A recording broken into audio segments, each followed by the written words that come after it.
Hi everyone, I'm Jamie Pormento. I'm currently enrolled in Associate Arts program of UP Open University, and I have here my research partner. Hello and good day. This is Jezebel Franco. I'm currently taking up Associate of Arts program at the University of the Philippines Open University. Jamie and I are here to present a research paper entitled Appreciating Philippine Folk Dance, Cariñosa with Modern Day Filipinos. Okay, so going on our second slide, we have here our contents and the topics covered. So here in the Philippines, one thing that constitutes being a true Filipino is the appreciation of cultural folk dance. It is also thought to be a marker of our identity. One of the few common Filipino folk dances that has been introduced to the new generations is a dance called Cariñosa. And we would like to share and discuss how it became known as a traditional dance, its evolution over time, and how millennials appreciate and perform their own modern version of the dance.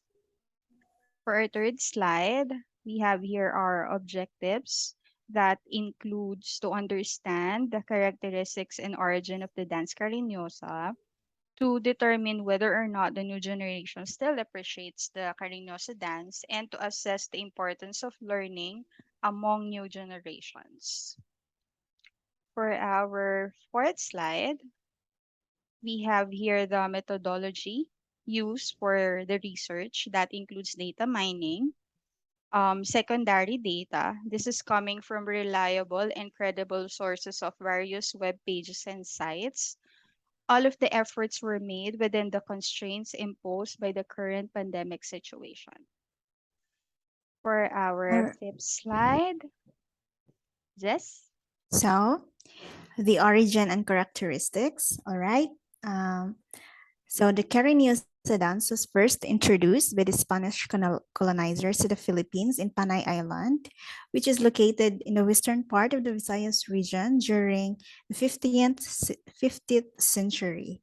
Since the Spaniards were the ones who initially brought us to this dance, they may have derived it from other dances from their nation, such as the bolero, a ballroom dance, which are also popular in Spain, and a Mexican hat dance, which is a Mexican folk dance.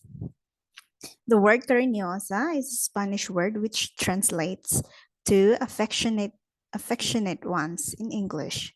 It is also known as the dance of love or the courtship dance. It represents courting as it displays the courtship gestures between a man and a woman. The dancers perform steps resembling hide and seek movements, which showcases the shy and humble type Filipina, waving a fan to the beat of the music. Meanwhile, the male dancer is clutching a handkerchief, which the couple uses to emphasize the idea of covering one another and stealing lustful glances at one another. Cariñosa music has a 3/4 beat that is similar to traditional Spanish dances. The Philippine rondalia is the musical instrument utilized in the dance. It is a string ensemble or orchestra that includes bandurias, mandolins, guitars, basses, drums, and banjos. So, the Cariñosa was initially performed in Maria Clara costume, which you can see at the left side of the picture of the slide, also known as the Filipiniana dress or the traje de mestiza in Spanish.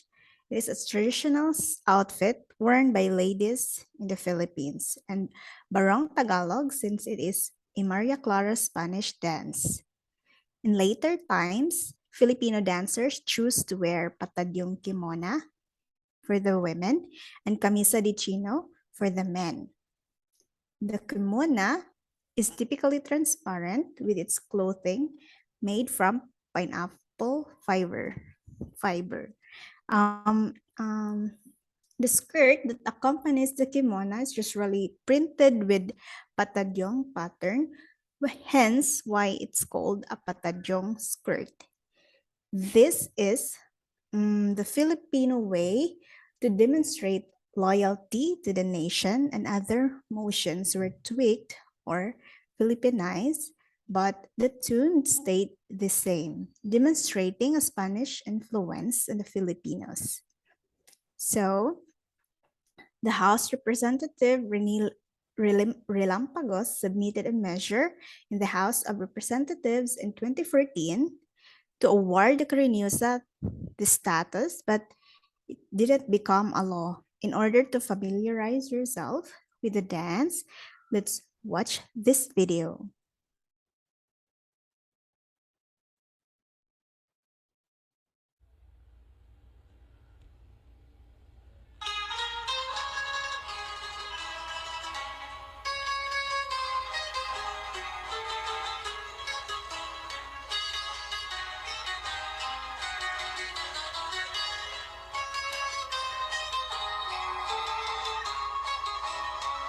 So that's the basic steps of the Cariñosa dance.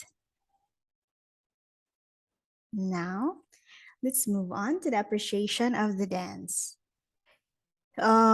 We constantly make an effort to pass this along from generation to generation by putting it in the school curriculum, allowing new generations to perform and enjoy the beauty of the dance.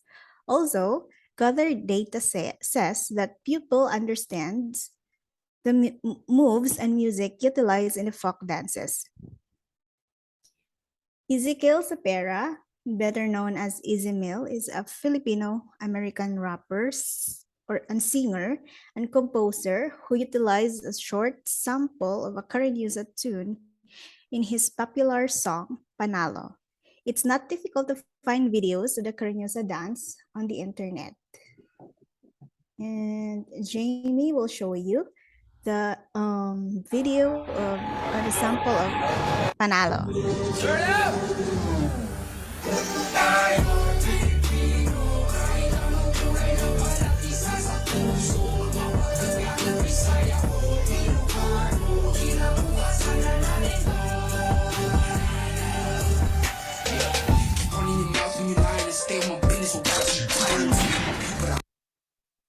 There. So this one's a lot modern as compared to the initial dance sample that we did. Well, just to give you the inputs, the composer and the music came from Easy Mill, as mentioned, and then the performers are the group called Mastermind. So they collaborated to come up this with this content, and the content itself trended on all social media platforms. So very good, guys. It was also featured in Kapuso Mo, Jessica So. Yes, because they won several contests, both local and abroad, representing contests or yeah, local and abroad. So for Okay. our ninth slide, we have here results and discussion. So despite numerous foreign influences, the Filipino culture has been able to preserve its heritage, demonstrating how a decent relationship should begin. Preserving dignity and maintaining self-respect are just a few of the traits that must be passed down to future generations. As a great example, Maria Clara resembles what a true Filipino is. She represents the purity and innocence of a sheltered native woman during the Spanish era, valuing honor over material possessions. This is despite coming from a wealthy family, wealthy known family, actually. Mm-mm. So, for our 10th slide, our conclusion for the research paper. For a young country with a rich history shaped by foreign influences, we were able to adapt both the positive and negative consequences of of those events that we were able to experience. However, because of what we have of a typical Filipino mindset, we were able to overcome the difficulties and pick up bits of the lessons they have brought within them. So it's not a bad thing to be traditional. It's not a crime to be reserved as well. It's fine to go Yes, with the flow, to follow the trend. But what matters is not losing yourself, your dignity, identity, that's true. and always staying true to your roots. And Mm-mm. as the great Gato Rizal once said, he who does not know how to look back at where he came from will never get to his destination. So just to quote it in Tagalog, ang hindi marunong lumingon sa pinanggalingan ay hindi makakarating Hindi sa kanyang makarating sa paroroonan. karoon. So we just want to mention this in Filipino because it's more heartfelt if we say it on our native tongue. So no Mm. matter how advanced these times may be, none of this would be possible without our history and culture. Cariñosa and other traditional dances are just a few of the treasures our values have bestowed upon us. So regardless of how fast and modern world has become, it is in our hands to preserve and pass on to our future generations. For our next slide, that would be our research page in APA format and credits. So this has been your presenter, Jamie Fermento. And this is Jezebel Franco. Would like to Thanking thank you. you and Keep safe. keep safe. Thank you, everyone.